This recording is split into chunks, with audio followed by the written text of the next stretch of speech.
Olá, pessoal, sejam todos bem-vindos. A gente está iniciando mais uma reunião do LEC, né, como a gente conhece, o Laboratório de Economia Criativa, Desenvolvimento e Território aqui da SPM. E hoje a gente vai receber os nossos convidados para tratar de um tema bastante oportuno, que é criatividade e inovação nos negócios da região portuária aqui do Rio de Janeiro.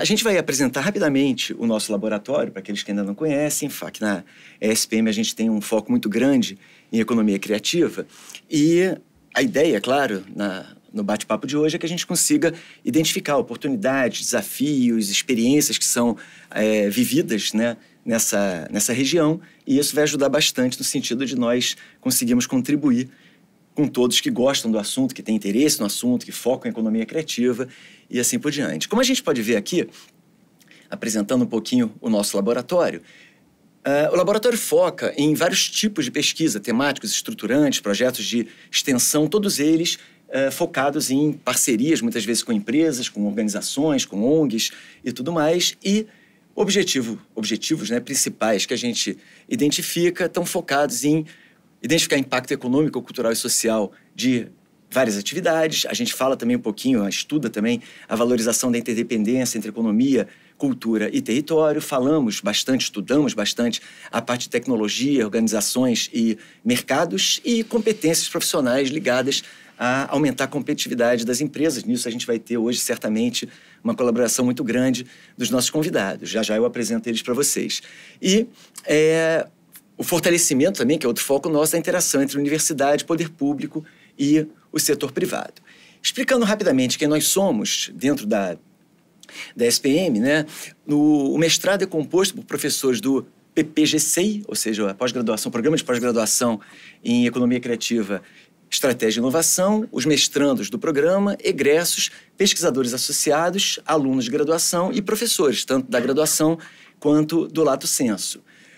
O nosso laboratório hoje tem composto como professores do mestrado, o professor João Figueiredo, que é o nosso coordenador, professora Silvia Borges, professora Luciana Guilherme, professora Veranice Dubé, professor Diogo Robaina e eu, professor Daniel Kamlat, que estamos aqui hoje todos em conjunto para receber os convidados. Para maiores informações, vocês têm o nosso QR Code do site, para quem se interessar. E para falar um pouquinho da dinâmica do nosso laboratório, nós temos encontros sempre mensais, uma vez por mês, sempre na terça-feira, de cada mês, a partir das 16h30 até as 18 horas, quando nós temos eventos como esse de hoje.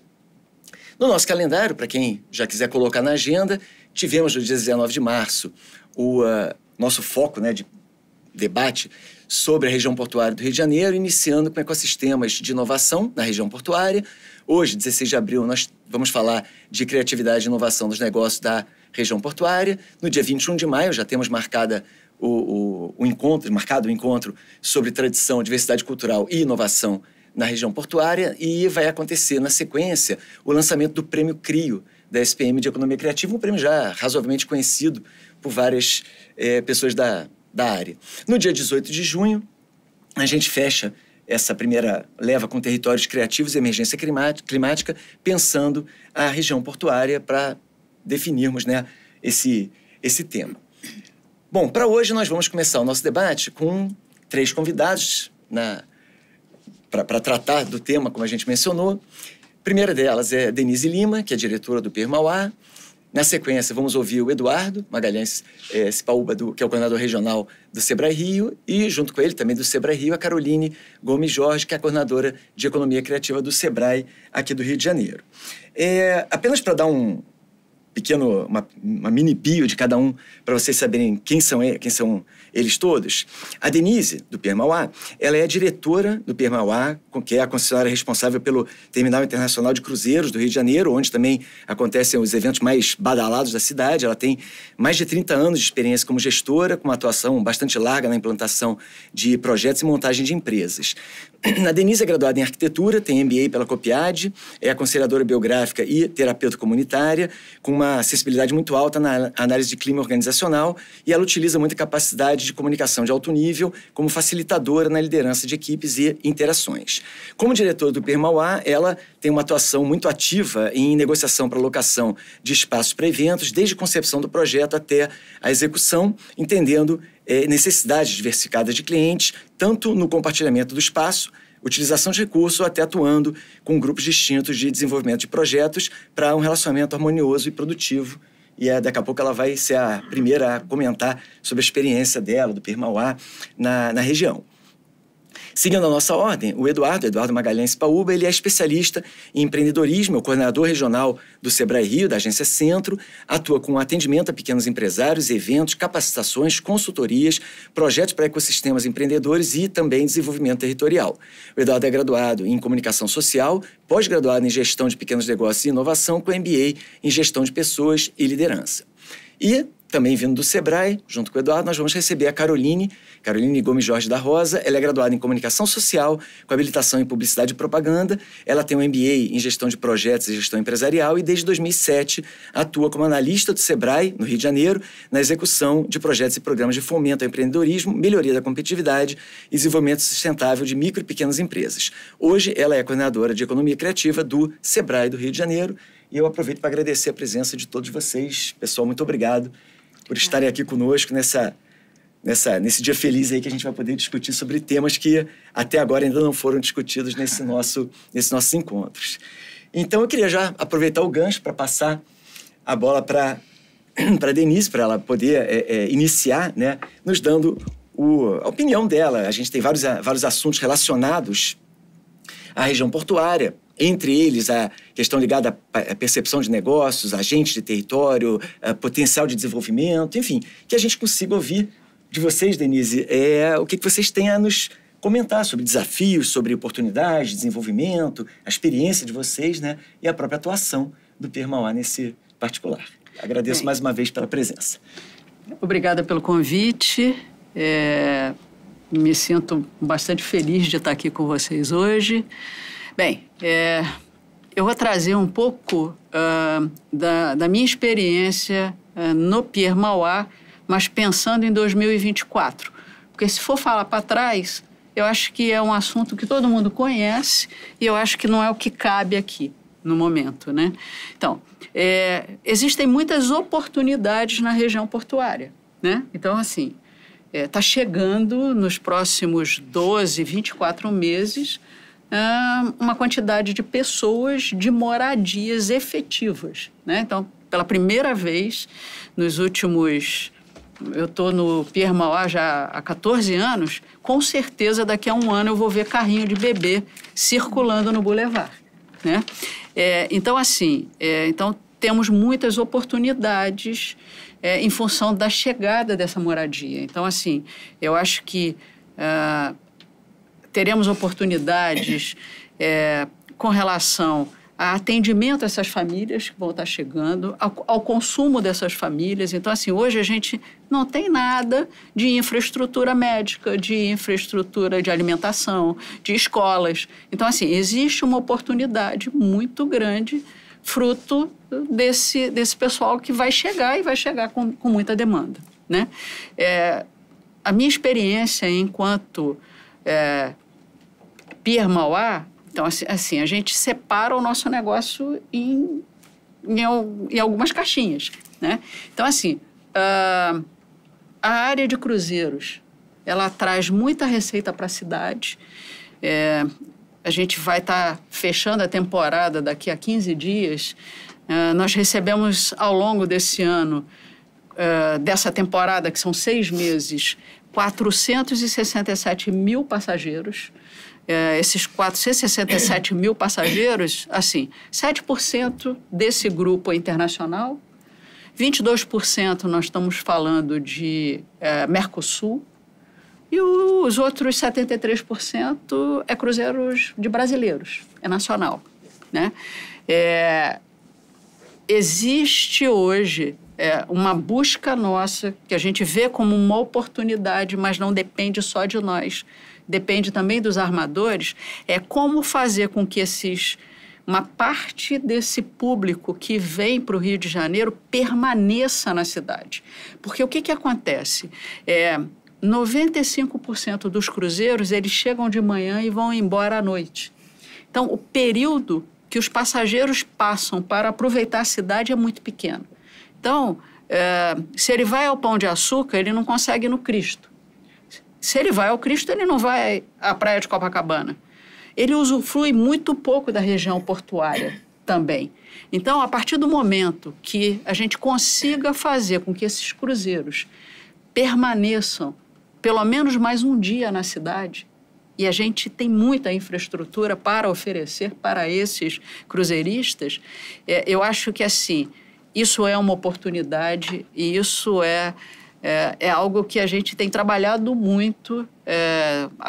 Acabamos de vir de uma feira em Miami de cruzeiros, tentando mostrar o que o Rio de Janeiro tem e fazer com que esses turistas fiquem aqui ao invés de ir para Búzios, Ilha Grande. Me perdoe Búzios, me perdoe Ilha Grande, mas a gente gostaria muito de ter essas pessoas aqui degustando a nossa cidade, né?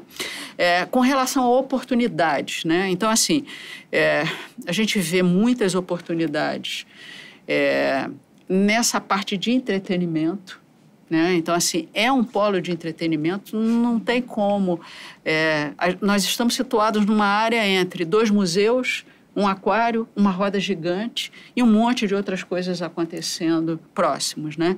Então, assim, a gente vê um potencial, a gente tem uma área que é a área do Cobra. Nós temos um galpão que são 17 mil metros quadrados, que é uma área que a gente está desenvolvendo um projeto de entretenimento. Então, a gente acredita muito que isso é uma oportunidade. Desculpa te cortar, mas falando em termos de território, a gente vê muito isso ligado à questão do território cultural, que aí tem uma contribuição muito grande também nessa situação, não é? Com certeza, com certeza. E assim, dentro da nossa área, em 2020, quando veio a pandemia, seria implantado ali naquela região do prédio do Turi um mercado do Porto, né? Esse projeto estava em concorrência, contrato assinado, quando a pandemia chegou. Então, esse projeto foi suspenso, ele foi retomado agora. Então, nós estamos discutindo minutas contratuais. Então, assim, em breve, esse projeto ele vai voltar.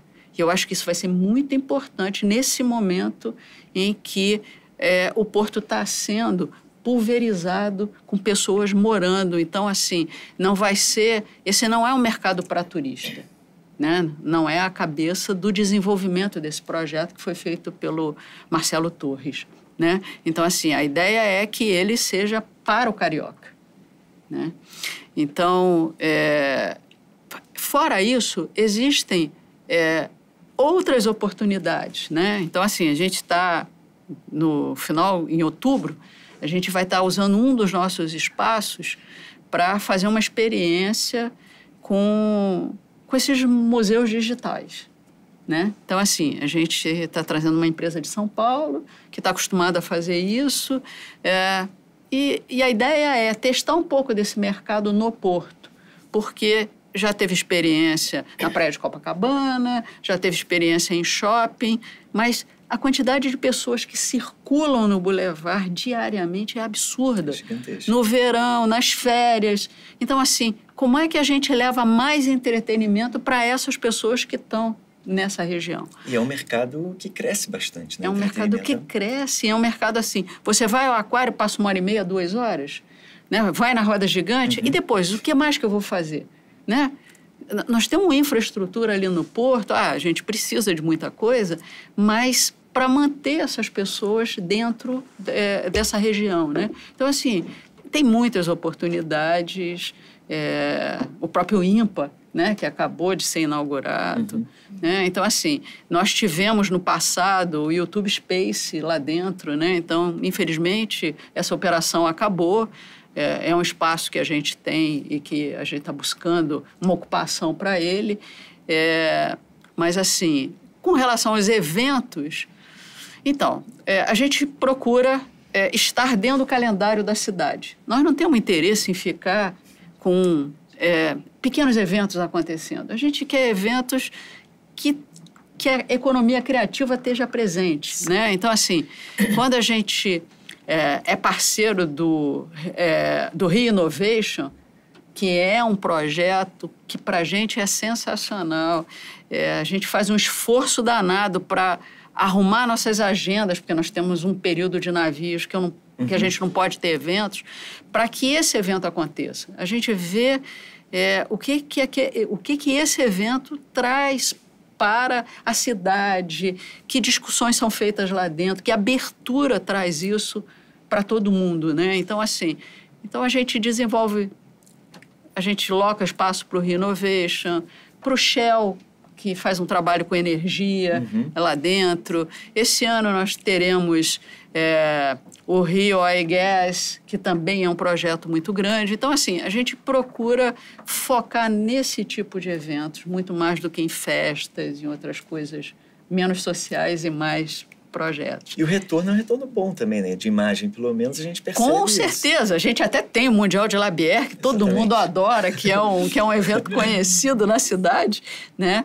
Mas a gente tem um retorno de imagem bastante grande em função desses eventos, né? Então, assim, isso é um pouco do que a gente vivencia, né? Eu fico aberto para perguntas, que eu puder colaborar com vocês. Eu trouxe uma apresentação, eu vou deixar essa apresentação aí para vocês. Obrigado. Conta um pouquinho do número de pessoas que circulam e o quanto essas pessoas que circulam na nossa área deixam na cidade. Muito bom. Muito obrigado, Denise. Gente, a gente vai eu esqueci de falar no início, mas no final a gente vai abrir para perguntas, tá? Temos aqui pessoas assistindo e daqui a pouco a gente também vai fazer essa interação, né? A gente vai agora passar, então, para ouvir, enfim, a opinião, vamos dizer, a gente ouviu de quem trabalha com o pessoal de grande porte, vamos também ver quem trabalha com pequeno porte, que é o pessoal do Sebrae. Eu vou passar a palavra, então, primeiro para o Eduardo, na sequência para a Caroline, e aí, claro, a gente depois transfere, vamos dizer assim, para poder conversar com os demais. Denise, obrigado de novo. Eduardo, obrigado a você e a Caroline pela presença. Vou também te passar com a mesma curiosidade de saber quais são as situações que a gente vê, de desafios, de oportunidades e tudo mais, e até da experiência de vocês, que certamente deve ser bem, bem vasta. Obrigado pela presença. Eu que agradeço a todos, né? Então, acho que é importante a gente dialogar sobre algumas perspectivas que a gente tem aqui para trazer, que eu acho que se conectam muito com o que a Denise também trouxe. O foco aqui, a gente está falando da região portuária, certamente, mas, assim, de um certo modo, abarca o olhar de centro como um todo.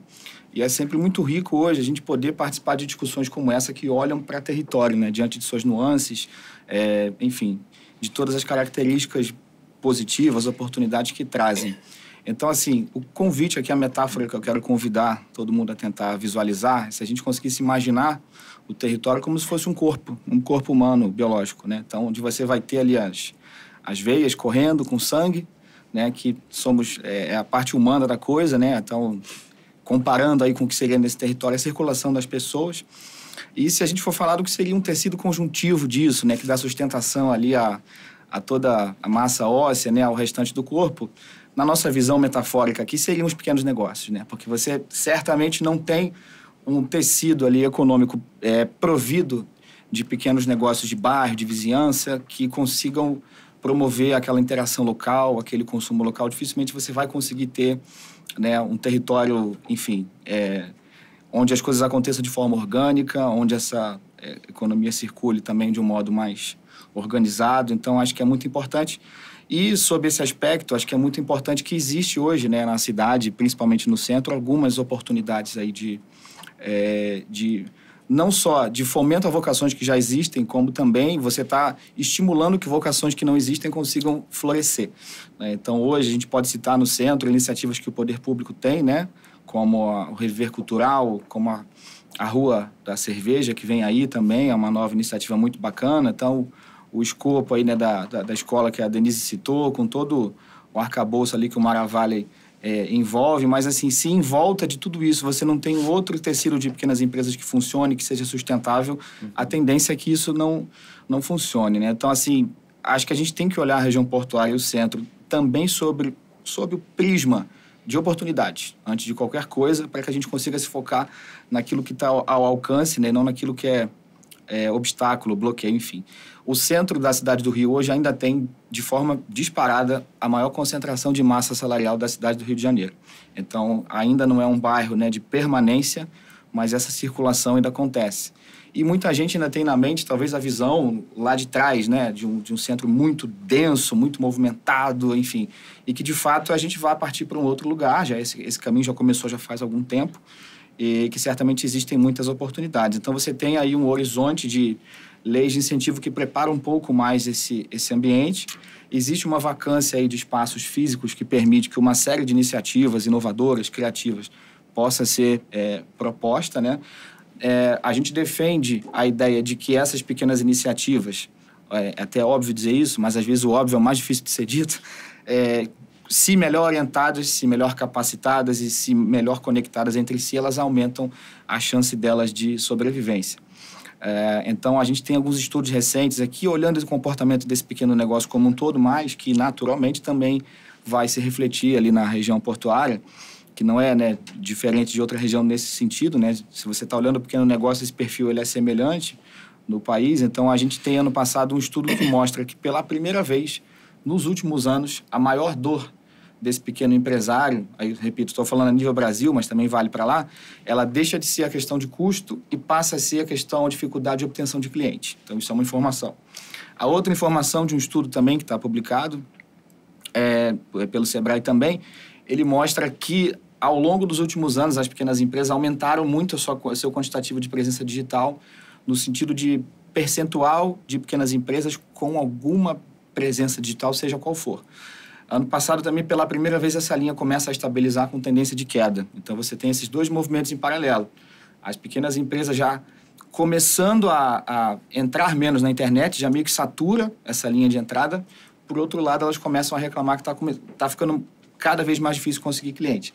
Então, isso aponta para uma oportunidade importante, né, para quem empreende nisso, essa questão de posicionamento digital para a pequena empresa. Então, toda a linha de pensamento, de um planejamento, de uma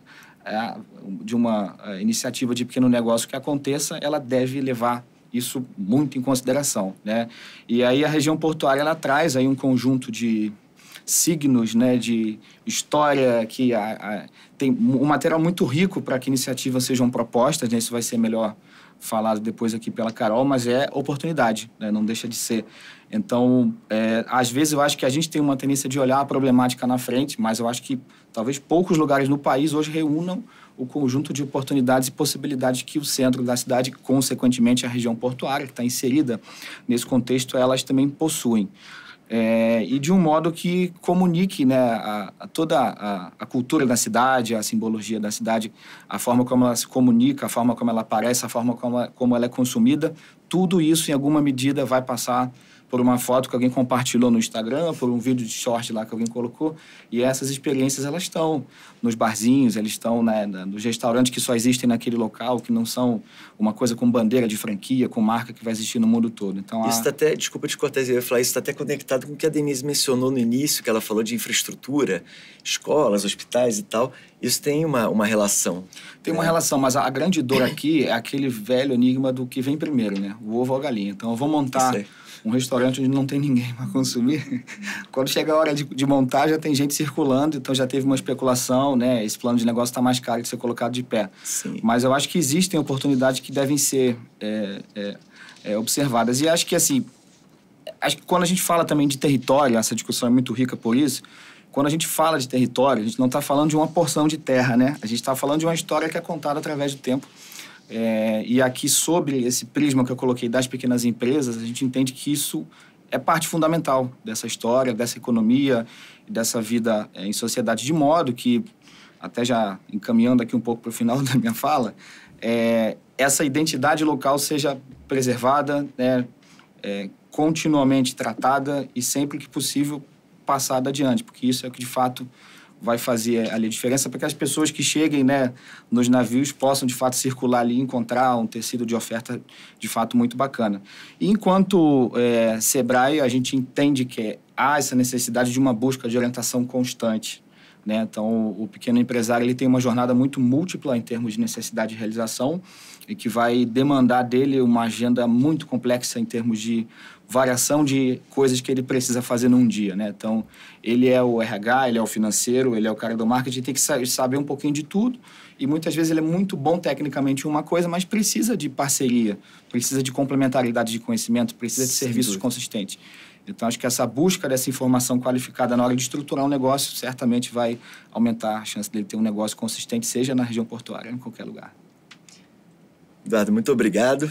Eu vou até aproveitar então e passar para a Caroline, porque eu sei que ela comentou no início, né, que ela certamente teria algum conteúdo ligado ao teu, até pelo fato de vocês trabalharem os dois juntos. Caroline, obrigado de novo a presença aqui também. E aí eu passo a palavra para você. Acho que você vai aproveitar o gancho aí do Eduardo, certo? Obrigada, Daniel. Prazer estar aqui com vocês hoje, pela essa oportunidade de ter o Sebrae também com esse lugar de fala, né, nessa discussão tão importante e que vocês vêm aí brilhantemente, né, apresentando para a nossa sociedade, para a nossa população. O estado do Rio, né, o Rio de Janeiro em especial, a capital aqui, a economia criativa acaba sendo uma vocação natural, né? Ela é muito percebida internacionalmente, nacionalmente, pelo nosso carnaval, pelos festivais de música, pelos grandes eventos, pelo cinema, né? Cenário aí de grandes obras nacionais e internacionais. Mas o Sebrae tem um papel especial nesse contexto, que é olhar toda essa criatividade, todo esse lado artístico, nessa nossa vocação artística, enquanto empreendimentos, né? Enquanto negócio. Então, a gente trabalha para que a arte encontre no empreendedorismo o seu maior aliado. E, a partir daí, a gente define as estratégias de atuação nesse setor.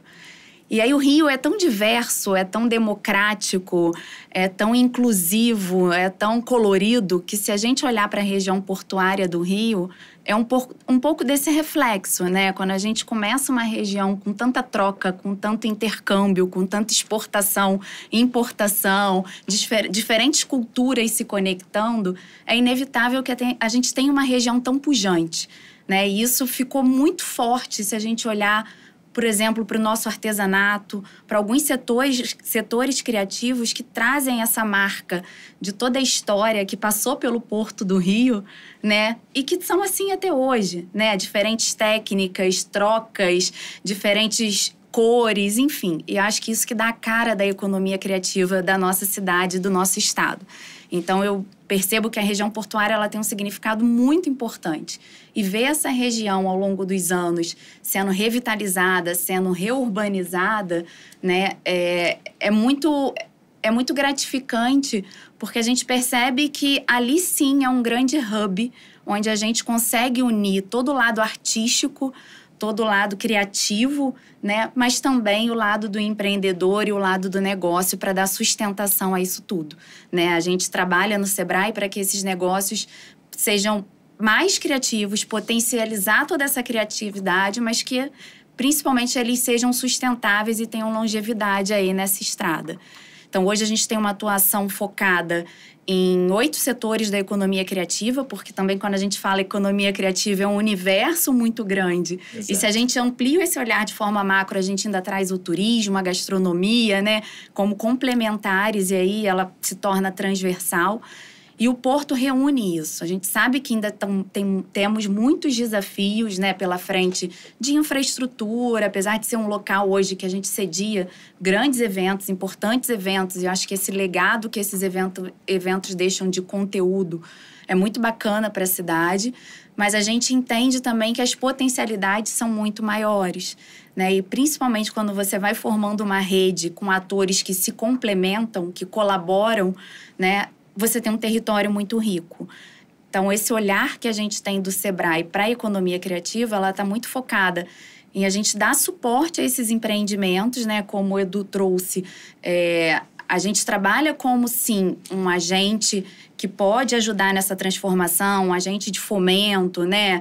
Um grande ator que vai articular políticas públicas, capacitação, inovação.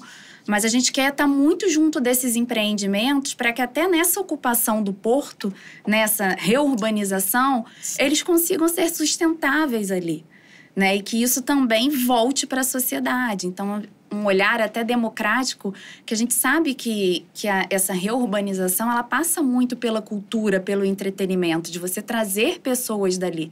Mas que a gente também possa olhar as pessoas que já estão ali, né? Os negócios que já são mais tradicionais ali, que vão dialogar com o que está vindo de inovação. Então, o Sebrae, por estar próximo do pequenininho, a gente consegue ter esse diálogo muito, muito presente, né? E muito atento, numa escuta muito parceira, de ouvi-lo e de atender o que ele precisa, né? Muitas vezes eles identificam tendências que, né, acabam ganhando um pouco mais de corpo na sequência. Exatamente, né? Eles estão no dia a dia ali com o cliente, com o turista que chega, com, né, o próprio cidadão que está aqui na cidade, mas que transita por ali no Boulevard num fim de semana, num passeio, enfim. Então, a gente está sempre fazendo esse elo, né? Como a gente está muito próximo dele, a gente tem uma capilaridade muito grande, falando até de cidade e de estado, a gente acaba fazendo essa ponte entre o poder público, entre ouvir onde está doendo e entender o que a gente pode fazer para amenizar essa dor. Então, acho que o nosso olhar, enquanto porto, é muito nesse sentido, da gente potencializar esses negócios artísticos e criativos que existem ali, né? Principalmente nessa riqueza de vários setores convivendo, né? E trabalhando juntos, e com esse olhar do pequeno, né? E muitas vezes as políticas públicas, o poder público está muito focado nos grandes investimentos. A gente precisa disso, é claro, muito, mas tem que ter esse olhar para o pequeno também, para que isso seja perceptível para ele, tangível, né? Então, a gente fica aí nesse papel de auxiliar os pequenos a aproveitar todas as oportunidades que estão vindo e que vão vir ainda para o porto. O pequeno, às vezes, ele nem sabe que tem certos caminhos que ele pode seguir por desconhecimento. Exatamente. Mesmo. Acho que o Eduardo mencionou isso, né? Não dessa maneira, mas que a gente percebe que tem um espaço para ter um apoio, e com esse apoio ele começa a crescer, né? E ter uma região como essa ajuda. E até para que ele consiga, né, não reagir diante do que vai chegar para ele ali,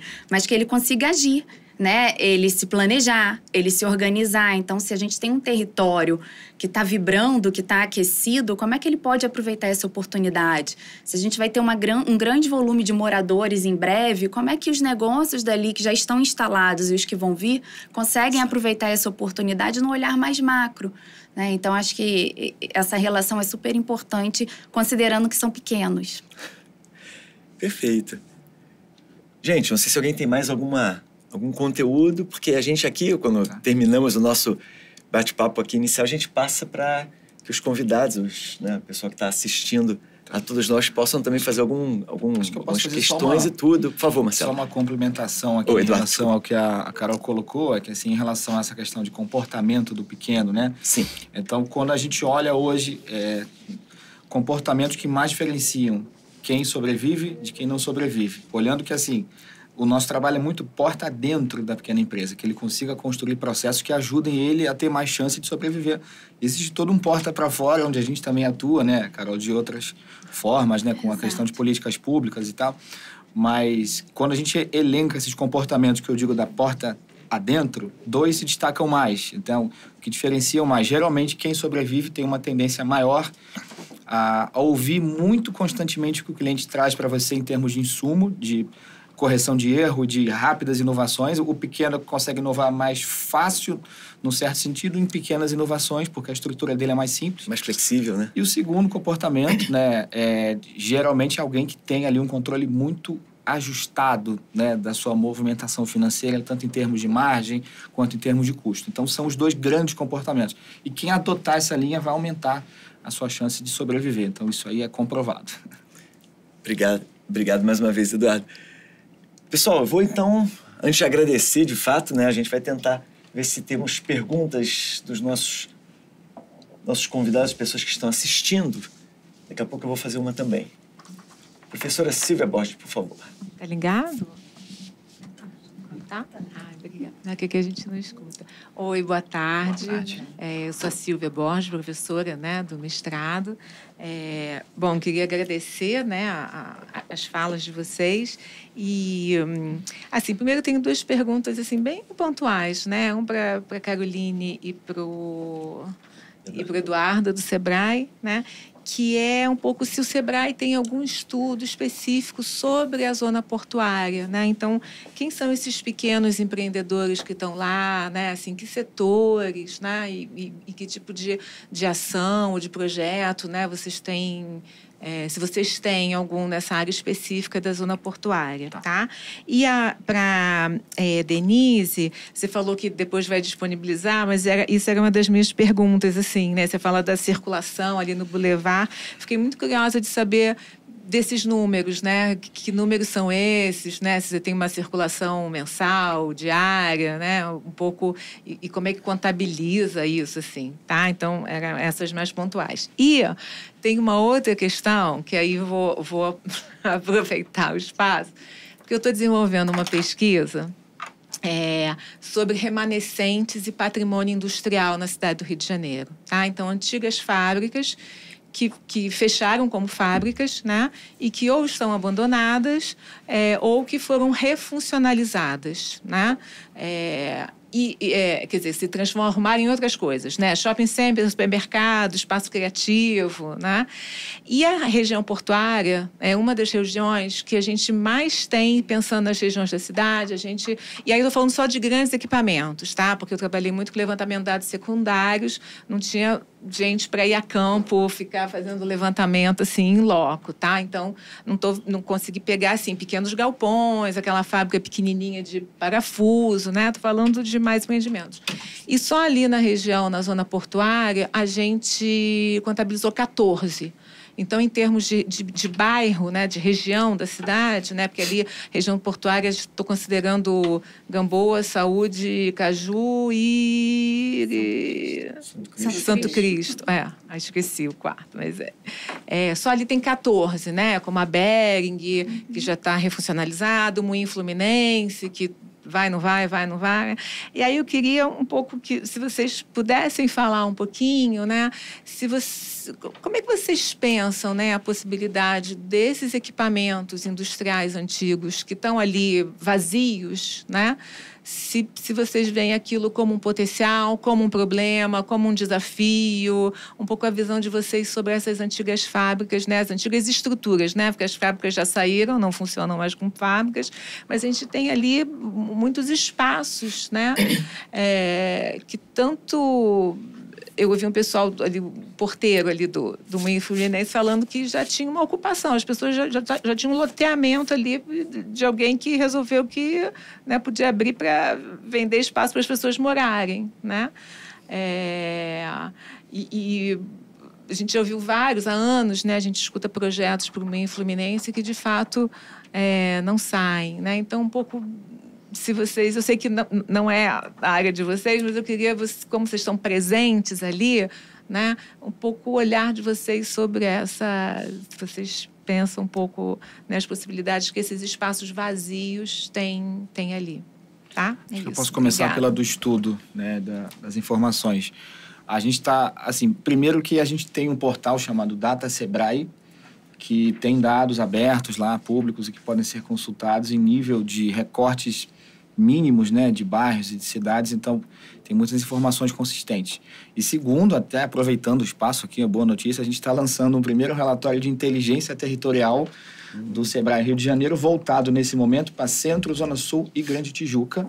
Inclusive, várias informações deles, eu trouxe em spoiler, já falei várias delas aqui na minha fala hoje, que é essa questão da massa salarial ainda ser a maior, né? A gente tem uma predominância de quinagem mais voltada para serviço, então a gente tem vocações de setor que já são muito claras e percebidas, né? Na fala de nós todos aqui, isso apareceu, a economia criativa, a gastronomia, o turismo, e agora talvez a grande novidade seja esse incentivo à tecnologia, até em função da questão, né, do incentivo via ISS. Então, existe ali um tecido ali que já está vocacionado para muitas oportunidades, e a gente deve estar lançando esse estudo aí no máximo um mês, um pouquinho mais.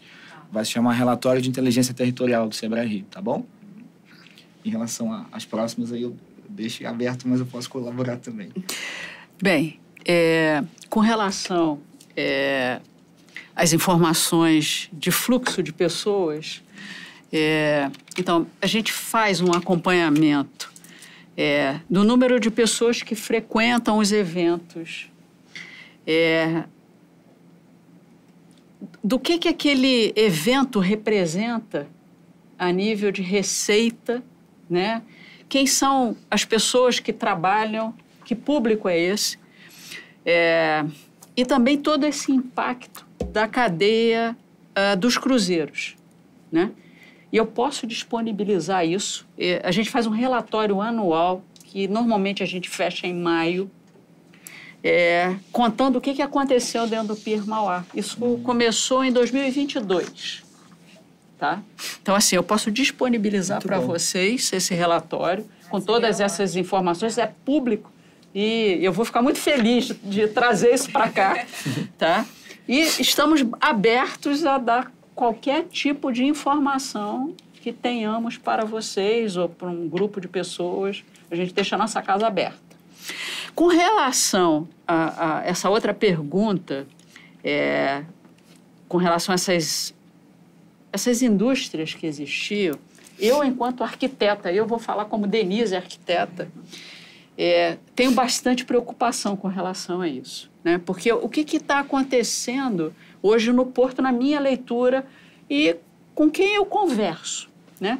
Existe um interesse muito grande de povoar aquela região, que é muito importante que aconteça, porque a gente tem transporte farto, VLT, metrô, né, serviços. Então, assim, o lançamento de grande quantidade de unidades no mercado, ela tem acontecido com sucesso, e cada vez mais, né? E esses galpões, eles ocupavam áreas de interesse do mercado imobiliário. Então, assim, o mercado imobiliário já está posicionado na maioria desses galpões.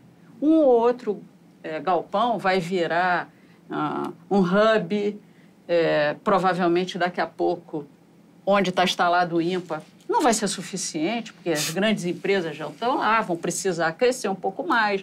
Vai ter um outro espaço que vai lá para uma escola, né? Já ouvi falar de escola americana olhando a região, não sei se é verdade ou não, mas eu já ouvi.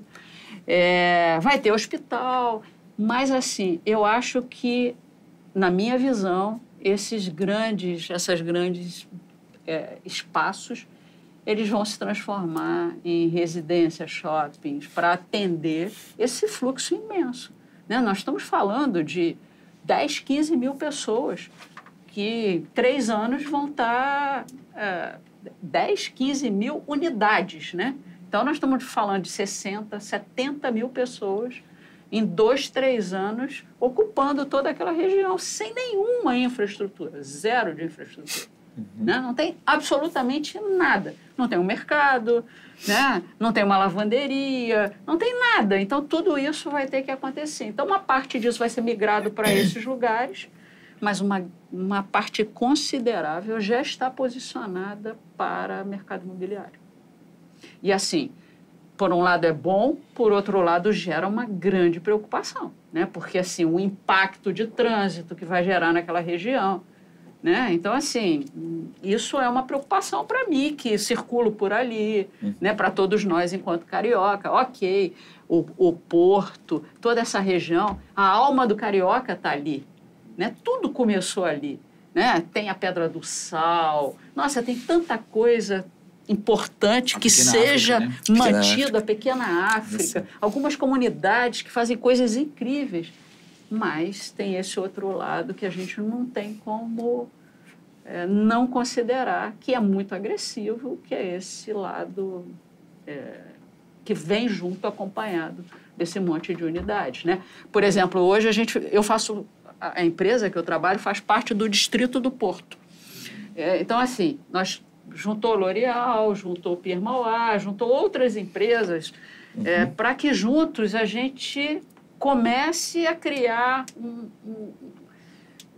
leve coisas para o poder público, preocupações nossas com relação à segurança, com relação a esse fluxo desse monte de pessoas, como é que vai ficar o trânsito, que outras coisas o poder público, né, o município, o governo do estado estão pensando para atender a isso. A própria segurança é uma preocupação. Hoje a gente não tem nenhum batedor de celular no porto. Porque no porto não tem fluxo de pessoas para isso, né? A gente não pode botar uma venda. Isso é a realidade. Mas a partir do momento que a gente tenha 60, 70 mil pessoas, né, essas pessoas vão começar a olhar, interessante, eu vou migrar para lá, né? E hoje a gente às vezes eu tenho num dos nossos armazéns pessoas dormindo, que é difícil da gente tirar. Então, assim, começa a ter, e é uma preocupação num lugar que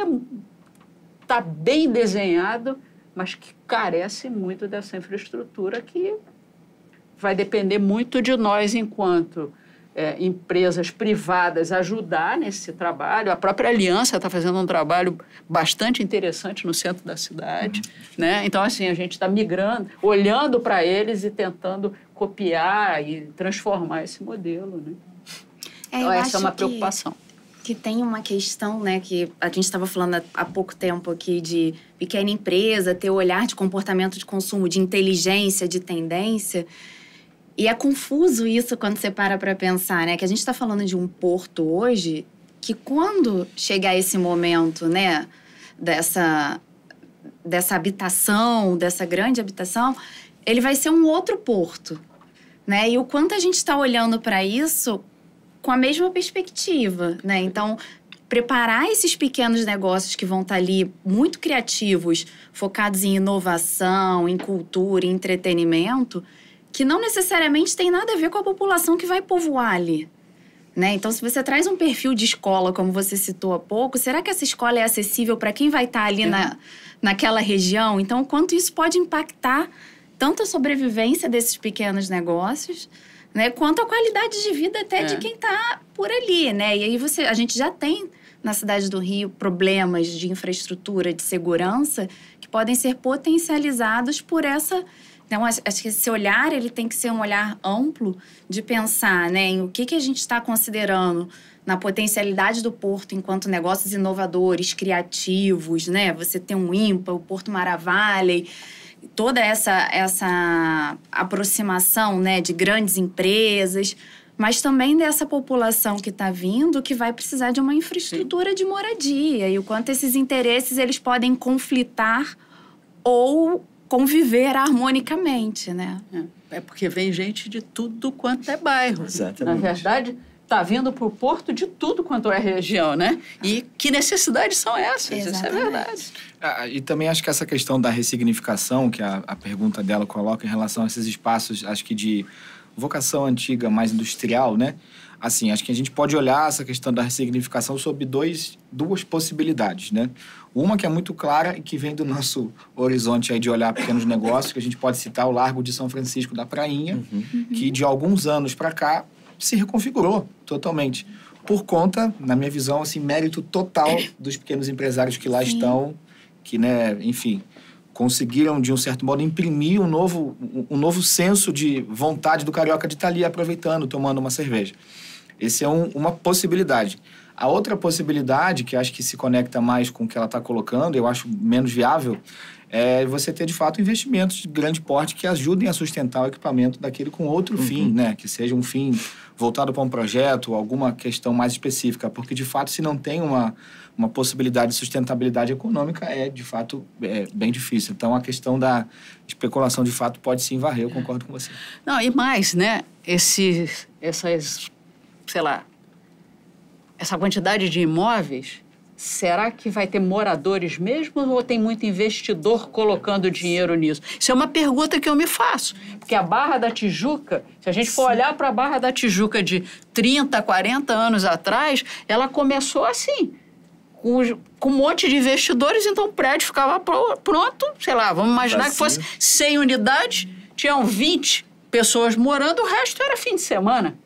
Né? Demorou muito tempo até que as coisas... Só no longo prazo mesmo. Então, isso é uma pergunta, né? Que fica um monte de ponto de interrogação. Se for isso, muda tudo, né? E na época não tinha Airbnb, né? Pois é. Então, essas perguntas a gente não tem resposta ainda. Né? Verdade. Eu já perguntei muito para o pessoal da Cury, das empresas que estão construindo, Por enquanto, eu não tenho essas respostas, mas eu tenho essas perguntas, né? Até pelo preço, né, de algumas unidades, né? Um espaço pequeno, 500 mil, né? Não é família, né? Que a gente imagina que não é uma família que vai morar ali, né? Então, Gente, assim... Eu ia passar a palavra para a Luciana, que acho que ela também quer fazer uma pergunta. Não sei se tem o mesmo tema. Eu vou fazer só uma pergunta complementar. Bom, sou Luciana, né? Ninguém tá... Bom, tá vendo, sim. Tem um vídeo ali. Luciana Guilherme, professora do mestrado também. E só complementar um pouco o que Silvia já tinha colocado, o que vocês estão conversando, né? Porque é isso, são múltiplos atores com diferentes perspectivas e múltiplas escalas, né? E a gente vê um lado dos grandes que são importantes e são mobilizadores de uma movimentação econômica e cultural lá na região, e dos pequenos que, gostei da metáfora, Eduardo, né, desse tecido conjuntivo, gostei disso, né, que dá essa liga, né, que faz o dia a dia acontecer, que é o que a Denise falou, né, tem que ter academia, tem que ter a agência bancária, a farmácia, sem isso não dá, né? Eu já vi alguns projetos, inclusive imobiliários desses, que eles funcionam quase como uns enclaves, assim, eles têm um shopping embaixo. Então, a pessoa vai, tem um apartamento e só fica ali no seu condomínio, o que é muito ruim para o território, esse modelo, né? E a Caroline tinha falado da questão da colaboração, né? Assim, muito bom, né? Os grandes, falando a partir do PIR, né? Dessa articulação de pensar o distrito do Porto, né? Como é que o Sebrae, aí eu estou jogando aqui a bola para os dois, como é que o Sebrae tem trabalhado essa colaboração dos pequenos? Quer dizer, a gente tem aí essa pequena África tão potente a partir dos seus próprios empreendedores, mas existe algum programa, algum projeto que o Sebrae venha desenvolvendo no sentido de ajudar nesse processo de colaboração, né? Uma coisa que a gente discute muito aqui no mestrado, assim, todo mundo acredita que colaborar é importante. Se a gente fazer uma enquete, se a gente fizer uma enquete, as pessoas vão dizer é importante. Mas que tipos de plataformas ou ações ou projetos que eventualmente vocês desenvolvem para agregar essas pessoas, né? Porque as iniciativas têm acontecido de uma forma mais espontânea, mas, enfim, só para saber o que o Sebrae tem mobilizado nesse sentido. Posso começar aí? Claro. Aí você continua, Carol. Então, assim, a gente tem lá, hoje, na unidade que a gente atua, um conjunto de 48 iniciativas que tem algum tipo de recorte setorial ou que trabalham alguma dor mais específica de pequeno empresário. Dentre essas, acho que 3 se conectam mais com o que você está falando. Eu posso citar como exemplo, que acho que ajuda todo mundo a visibilizar. Na questão do turismo, por exemplo. Então, a gente tem um trabalho específico para experiências do turismo que envolvem a pequena África, onde a gente dialoga com pequenos empreendedores que são guias, que são pequenas agências e ajuda a formatar isso enquanto um produto para que possa ser colocado na prateleira do turismo e ser vendido. Então, isso já acontece. Formatação de roteiros também. A gente tem esse trabalho via a nossa área de turismo, dialogando com a gente que é ator de território mesmo.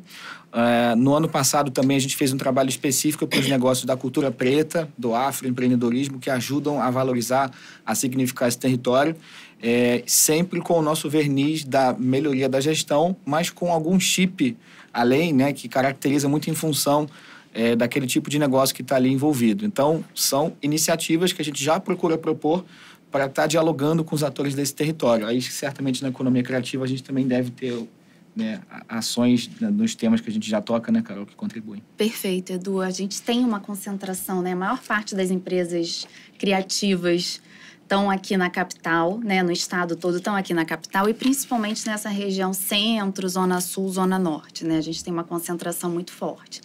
E hoje a gente tem trabalhos, né, direcionados no Sebrae agora, né, no momento, para 8 setores das indústrias criativas. Então, a gente está falando de artesanato, audiovisual, com produção e pós-produção cinematográfica, games, né, estúdios de desenvolvedores de jogos eletrônicos, estúdios de tatuagem e piercing.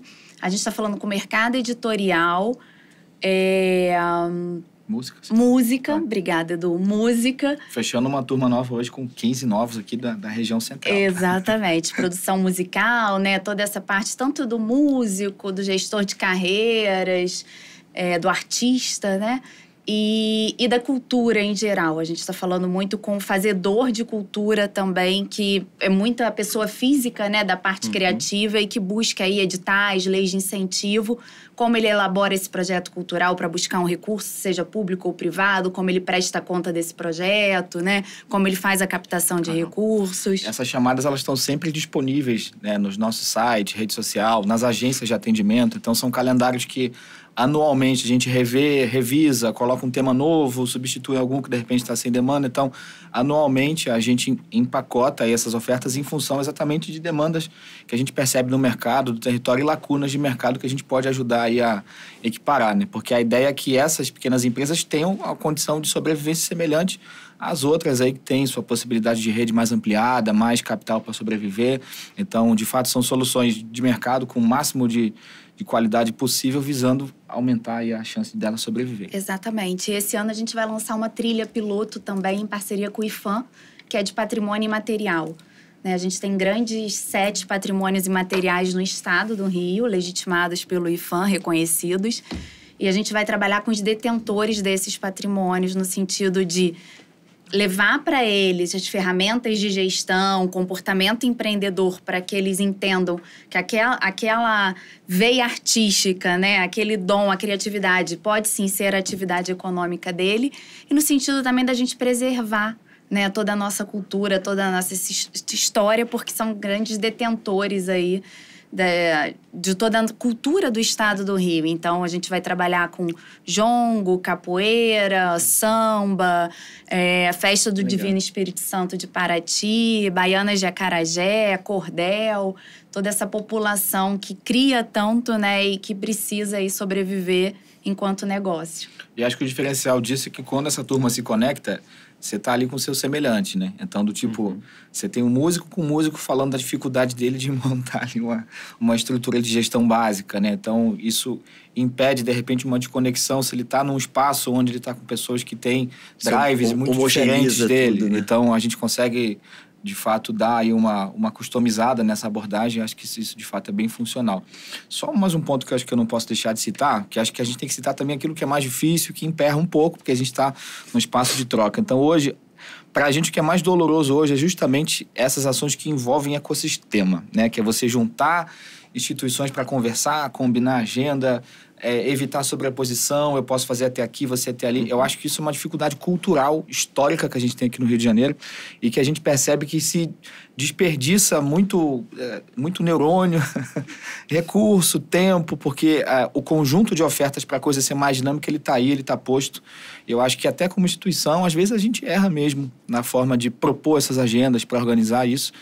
Então, a gente vem nessa discussão aqui do centro há algum tempo com ganhos, mas também com muitas dores de conseguir fazer essa agenda ser mais convergente. Então, acho que é uma questão que todos nós aí, como cidadãos, representantes de alguma instituição, a gente precisa se mobilizar para conseguir ter um horizonte de coisas mais conectadas. Perfeito. Mais alguém? Alguém mais, pessoal? Deixa eu caminhar pro...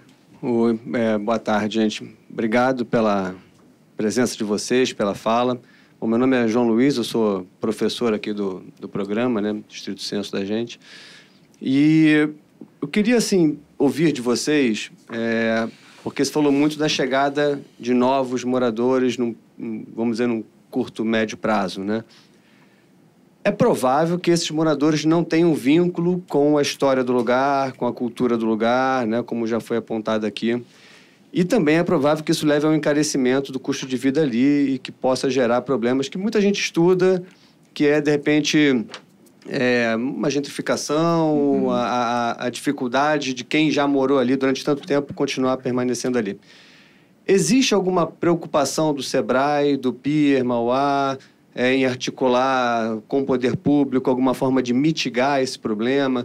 Será que o pequeno negócio pode ser uma potencial solução, né, para que a pessoa consiga permanecer ali?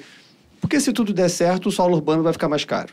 Né? Isso não existe nenhum lugar no mundo que ocorra um processo contrário a esse. Se o solo urbano ficar mais caro, os serviços ficam mais caros e a pessoa até pode querer vender a propriedade, sair e que a gente pode até perder a cultura daquele lugar, né? Digamos, num longo prazo, né? Então, eu queria ouvir de vocês um pouco assim, qual é a sensibilidade de vocês a esse problema. Eu sei que não é uma missão de vocês resolver isso, mas é como estamos todos envolvidos, né, nisso. Qual é a sensibilidade de vocês? O que vocês têm percebido sobre esse possível problema? E uma outra colocação, a gente falou aqui em parceria, colaboração, falou um monte de coisa sobre isso, né? E a gente acredita muito de que a universidade, né, a academia, ela tem um papel fundamental, né, nesse processo. E aí, assim, o que vocês esperam da academia, né? O que vocês esperam? Qual é o papel da academia? Não precisa nem falar diretamente de um programa de Centro de Economia Criativa, mas qual é o papel da academia nesse território? Assim, o que vocês esperariam da academia de maneira geral? Obrigado, hein? Posso começar? Bom, a primeira questão assim, o nosso olhar é fortalecer o pequeno como estratégia, né, maior de sobrevivência, entendendo que essa estratégia tem limitações, né, que vão estar, digamos aí, expostas a essa reconfiguração que vem pela via do capital, não tem jeito, né? Então, acho que assim, uma questão importante, e aí acho que todos nós temos um papel relevante nisso institucionalmente, é essa preservação do imaterial. Acho que ela é relevante para que aqueles signos, de um certo modo, ali permaneçam, não só do ponto de vista histórico, né, sociológico, mas também como oportunidade de negócio para que essa memória seja não só preservada, mas até mais divulgada. Então, acho que esse é um ponto relevante. Acho que o poder público tem um papel fundamental e algumas coisas nesse sentido acho que tem acontecido, né? A gente citou aqui a Pequena África, era uma coisa que se ouvia falar pouco, né? De um modo, numa linha, né, média, se a gente for falar, aí há 15 anos atrás. Então, acho que passa muito por essa questão de fortalecer os pequenos, né? A gente fala muito desse papel, João, de fortalecer os pequenos, que é o que a gente chama nesse lobby do bem que a gente faz. Então, assim, um exemplo é a coisa de 10, 12 anos atrás. Então, era impossível que um microempreendedor de favela se formalizasse por uma questão específica que, pelo fato de ele não ter o IPTU, ele não ia conseguir. Então, a gente consegue, através de pareceres técnicos e defesas, entender que aquele cara vai ter uma condição de competição diferente se não for entendido que ele mora numa comunidade e aquela formalização para ele, né, não vai deixar que ele concorra. E nesse exemplo, por exemplo, 70% dos MEIs que se formalizaram vendem mais depois do que antes da formalização. Então, é um acesso a mercado também. Então, são situações que a gente consegue se posicionar quando percebe que, de fato, existe ali uma assimetria de entendimento. Mas a nossa grande política nisso aí seria seguir fortalecendo o pequeno. Não sei se alguém quer colaborar nessa. Acho que é isso. Então, com relação lá ao PIR, a gente procura abrir espaço para esses grupos, né? Assim, lá dentro do terminal de passageiros, a gente recebe a mangueira, né? Então, assim, a gente recebe o pessoal da comunidade de forma que eles possam mostrar para o turista o que é feito, tá? Então, a gente já faz um trabalho grande e a gente costuma apoiar. O distrito, ele existe com a intenção de dar reforço a isso, porque tem muitas empresas em paralelo fazendo alguma coisa, mas a gente quer juntar todo mundo para que isso tenha uma força maior, né? A L'Oréal tem uma preocupação grande com relação a isso. Então, assim, muitas empresas ali têm essa preocupação. Então, a gente quer, de alguma forma, ajudar a abraçar algumas iniciativas que são muito importantes, que a gente vê muito valor e que a gente quer manter. Então, assim, eu acho que esse papel do distrito vai ajudar muito nisso. Muito bom. Eu acho que, respondendo a segunda pergunta, né, de ter a universidade, né, a sim, academia perto, eu acho que é isso, né? A economia criativa, ela é tão colaborativa e a gente precisa cada vez mais desses ecossistemas fortalecidos. E eu vejo a universidade, né, a parte acadêmica, como um potente parceiro, principalmente se a gente olhar que a economia criativa e os setores têm tantos desafios de organização empreendedora, né, de trabalhar muito pela veia artística, né, então de profissionalização mesmo. Eu acho que a universidade, né, toda a academia, ela vem trazendo muito isso. Então, quando a gente tem um laboratório LEC com toda a parte de pesquisa, né? Então, tudo isso acho que fortalece muito. A economia criativa ela é muito nova, né? É muito recente. Então, trazer todo esse conhecimento, toda essa inteligência e ter cada um fazendo o seu, mas em rede, colaborando, né? Nesse grande ecossistema, eu acho que só fortalece para que a gente possa prever comportamentos como esse que podem acontecer numa região como é o Porto, né? Pensar juntos, enfim, eu acho que é parte super importante aí desse processo, estar junto. Queria contribuir nessa questão, né? Assim, numa visão complementar ao que a Carol trouxe, tentando falar de uma coisa que eu visualizo como hoje, né? Aqui acontecendo. Então, por exemplo, quando a gente discute centro, a gente sempre fala da vocação do centro para eventos, né? Então, a gente tem praças, espaços que são mais vazios do que poderia em termos de preenchimento, né? E aí qualquer estudo fala que uma praça, uma rua ocupada, com um pequeno negócio funcionando, com pessoas circulando, ela é inclusive mais segura, né? Então, acho que um ponto que a academia poderia, e aí acho que a SPM tem até aí todo, né, o expertise para isso, é nessa questão da ocupação do território pela via do entretenimento. Mas como é que a gente consegue empacotar essa inteligência maravilhosa que vocês têm?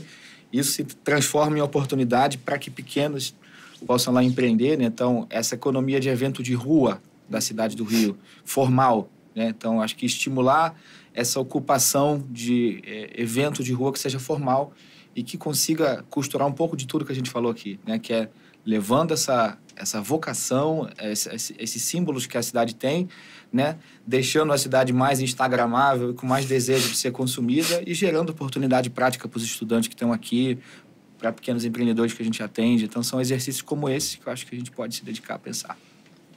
Então, eu penso na academia responder essas perguntas que eu me faço, né? Como vocês conseguem chegar, né, nesses empreendedores, nessas empresas do mercado imobiliário, com tudo isso que eles estão trazendo, né? E que eles percebam a importância desse trabalho que vocês fazem aqui e juntos possam construir algo novo, diferente do que já foi feito em outros bairros da cidade, né, de outros estados. Então, assim, eu acho que vocês têm essa possibilidade, né? Senão nós não estaríamos aqui conversando hoje. E o que eu espero de verdade de vocês é isso, uma aproximação e, logicamente, também junto à CCPAR, né, que comanda toda essa região do Porto, da Gamboa, do Santo Cristo, né, lá do Guerrante, da equipe dele, de forma que vocês possam se aproximar e juntos, porque, assim, eu vejo muito boa vontade do poder público, mas talvez eles não tenham, ou eles tenham tantos problemas para lidar que eles não conseguem pensar nisso, que talvez faça toda a diferença nesse projeto do Porto ser um projeto 10 ou então ser um projeto ruim para nós, né? Que é o que nós não queremos enquanto população. Às vezes a energia que o ator público gasta, né, para conseguir escrever um edital, para conseguir publicar, né, para conseguir, até se utilizando de alguma lei que já existe, às vezes, assim, a pessoa vai se desgastar tanto naquilo que vai faltar energia para buscar as interfaces e as conexões que façam aquilo ser mais possível, né, de acontecer, viável, de funcionar e viável de dar certo. Não é fácil também, não. Isso aí. Gente, eu acho que pelo nosso tempo também a gente já está encaminhando para o final. Mais uma vez eu agradecer a Denise, agradecer ao Eduardo, agradecer a Carol, a Caroline pela presença. Acho que foi uma troca super bacana. Acho que em nome do LEC, em nome da própria SPM, a gente agradece vocês e tomara que a gente possa receber vocês aqui outras vezes para palestras, para projetos, para parcerias. E, mais uma vez, muito obrigado a todos. Obrigada. Fechamos? Valeu, gente. Obrigado, pessoal. Muito bom.